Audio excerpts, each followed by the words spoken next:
Over this 15-year period, I hope that you gain an appreciation for how much our business model has changed, but more importantly, I hope you learn just how much more valuable those changes have made you.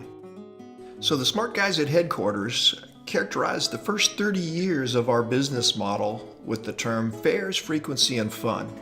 And what they meant by that was we had a unique business model unlike any other in the industry at the time. Our fares were lower, although we were making a lot less revenue per flight than the big boys. We flew out of secondary airfields, which kept our costs down, and we utilized those airfields at a very high turn rates. We got in and out of those airfields really easily, both easy access for us and our customers. We had a point-to-point network, and we were basically operating in a short-haul market, so we got a lot of use out of our airplanes. The media started calling that the Southwest effect, because our planners would look for overpriced and underserved markets, and as we bought new aircraft, we would go in, serve those customers with low fares and high frequency, and we would start garnering market share away from our competitors. And the effect was they were competing with us, and they would have to lower their fares as well. We could lower our fares a lot easier than the big guys. But as simple as carving out that niche market may seem, it wasn't without its own vulnerabilities. Looking at the top chart there, you can see from our load factors, we were flying partly empty.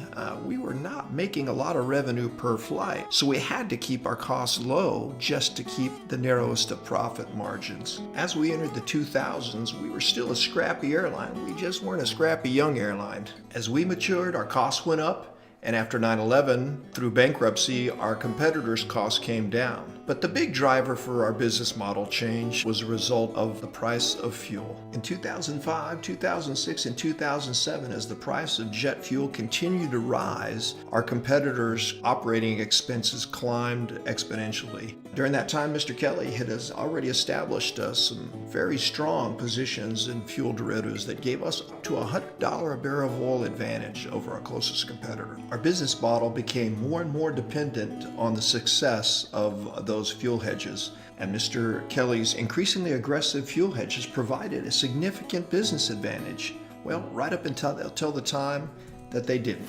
It went from a significant business advantage to a major reversal of fortunes, and that required us to change our business model.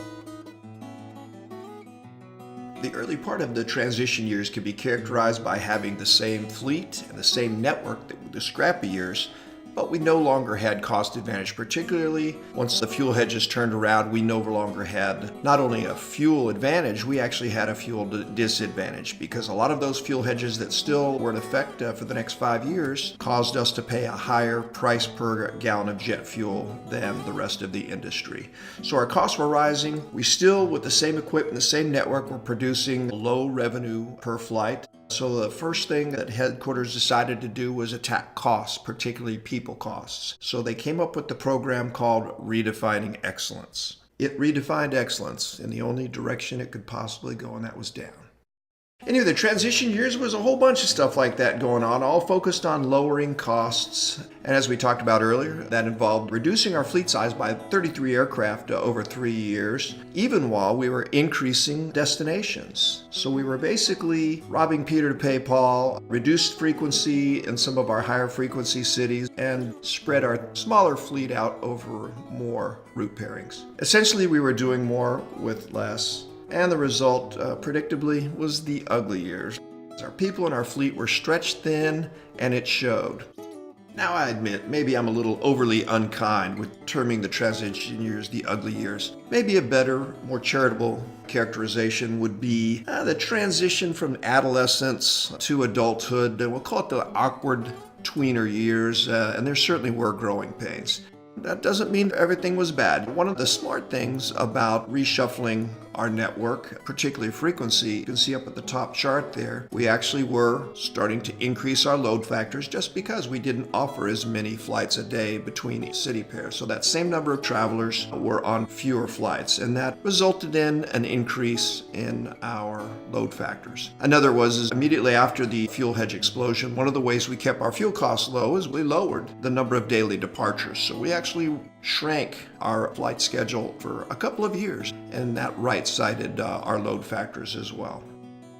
Thankfully, we grew out of that into young, healthy adulthood, and smart guys up there, along with Mr. Kelly, came up with what they termed market leadership business model. Essentially, what that meant was our team identified the top 50 markets that would be the most lucrative, and they set about to try to earn market share in as many of those as they could. And the great thing about that is we started to turn more to a revenue focus. And remember, this is also in the context of Mr. Kelly's strategic initiatives, both the AirTran acquisition and fleet modernization. Now remember, part of the AirTran integration was us acquiring their gates and their slots. And we identified those areas that we wanted to go into, and we downsized the areas that we didn't need to necessarily be in at that moment.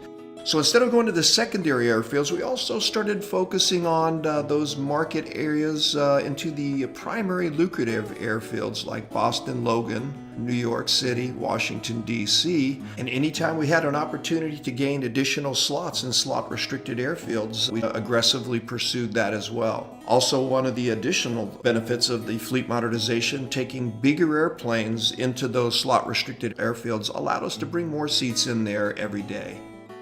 In 2014 and 2015, as the AirTran integration was winding down, Southwest Airlines started adopting and expanding their international routes as well, and those tend to be higher average ticket fares.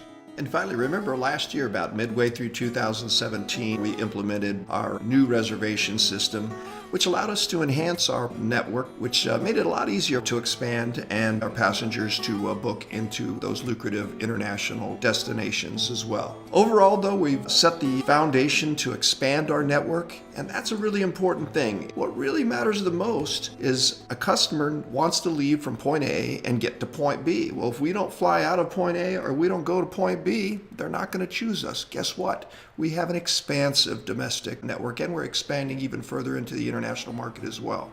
And that's attracting even more customers from those lucrative markets. And I guarantee you our smart guys up there at headquarters are going to continue to identify more of those top 50 markets that we expand into. So now, taking a look at the combined effects of Gary's strategic initiatives from AirTran integration to fleet modernization, if you combine the fleet gauge with the improvements to our load factor, look what this does to our passengers that we're carrying. We've certainly now, when we take off each time, we're averaging 125 passengers per flight, and that's a new additional growth of 38%. That is significant in revenue terms. And as we talked about, part of Gary's strategic initiatives includes expanding into international markets. The new reservation system, which is going to give us not only new connect opportunities, but it's certainly going to give us additional revenue possibilities as well. New revenue management tools. All of that's focused on increasing our unit revenue, and that we're going to look forward to in the future. So basically what Gary's strategic initiatives, now that they're completed at the end of 2017, that is not an end. That is just the beginning. His strategic initiatives have laid the foundation for a revenue launch pad in the future. And this is where it really gets interesting, because now we're going to focus on what that does for you and I as pilots. These made us more valuable.